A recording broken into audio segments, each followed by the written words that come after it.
Hello, welcome to the Craft House Magic Set of Tutorials. My name's Ellie and today I'm going to show you how I graft two ends of I-cord together once you've knitted them all the way around the edge of a blanket or a shawl or something like that.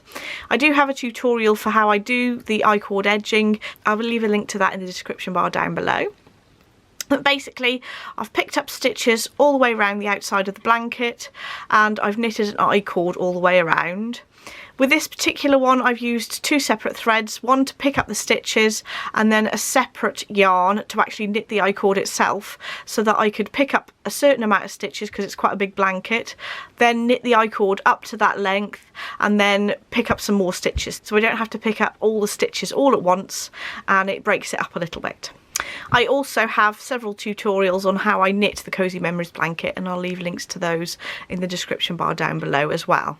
So you want to have 3 stitches on your needle where you've been knitting your I-cord all the way around, and I just done an extra row of just 3 stitches just on the ends so that I've got a little bit more room to go around the corner there. You just need to make sure that your I-cord is lined up so that it's in line with the one you want to join it with, so rather than it being sort of twisted or anything like that, just make sure that that's straight.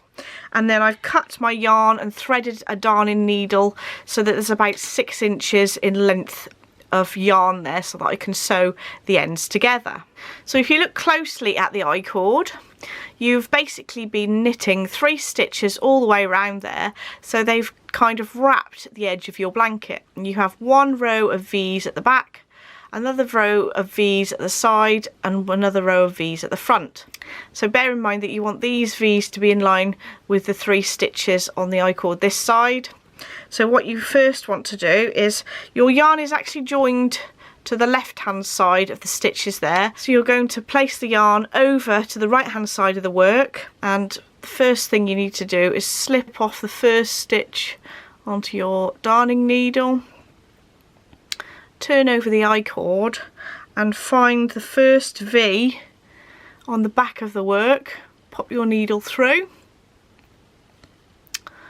and then sometimes it's a little bit tricky, but if you pick up the first loop that you dropped off your needle and the second loop there, pull that tight and drop that second loop off. You should only have 1 stitch left on your needle, and then you're going to go back up to the V at the start of your cable, and this is the centre row of V's. Pull your thread through, and then again you want to thread your yarn through the second and the third of the loops that you've had on your needle, and you can take that needle away now. And last of all, you want to put your needle through the last of the V's in the left hand row to finish it off. So you might need to just tug on that yarn a little bit to tighten those stitches, and then you can thread your yarn to the back of the work so that you can sew the end in nicely. So you might need to tug on those stitches a little bit, but it does give a nice neat join that looks nice and neat all the way around, and you can just sew in your last end and then you've finished your blanket. But there we go. Thank you so much for watching. Don't forget to like and subscribe if you want to see more, and I shall see you in the next tutorial. Bye!